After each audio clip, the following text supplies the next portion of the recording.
Ukraine fears war for 3 reasons.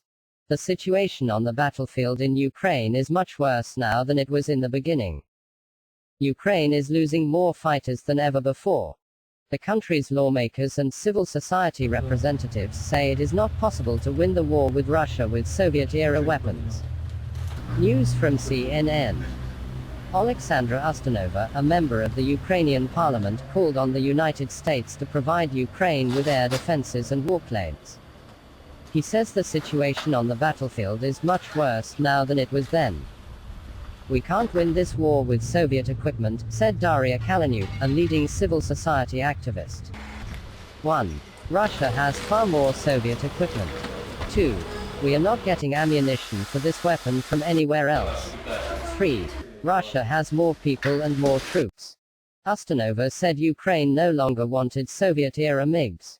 Because the type of war has changed.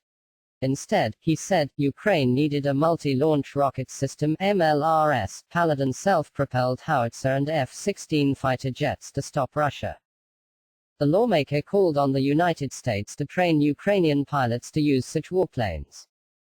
Kaleniuk recently met with Ukrainian defense officials in Kiev. He says Ukraine has war-experienced pilots. They are now ready to take the training. The day before, they also wanted to go for training. However, no decision has been taken about taking and training them. Because no decision has been made about the supply of warplanes. Single quote. The United States has begun sending heavy weapons to Ukraine. So far, however, MLRS has not provided warplanes.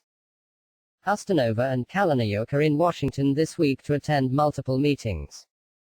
They say there is a lack of necessary political will in the administration's decision to send these heavy weapons quickly. There is still a fear of provocation in Moscow. Ustinova and Kaleniuk have criticized the United States for taking too long to decide on the supply of heavy weapons. If we had received the howitzers 2 months ago, the Mariupol incident would not have happened, Ustinova said. Because they would not have been able to do what they said they would have done to surround the city and to have literally destroyed it. Single quote. For us, time means life, thousands of lives, he said. We've been hearing about how fast everything is moving and how fast decisions are being made. It was unimaginable. But after the Second World War, such a war never happened again. And unfortunately, here we are talking about speedy decision-making. Russia launched an attack on Ukraine on February 24, outraged by Kiev's move to join the NATO alliance. Western countries, including the United States, have been providing Ukraine with money, weapons and training in this war. Recently, they have also started supplying heavy weapons to the country. This enabled the Ukrainian forces to build a strong resistance against the Russian forces.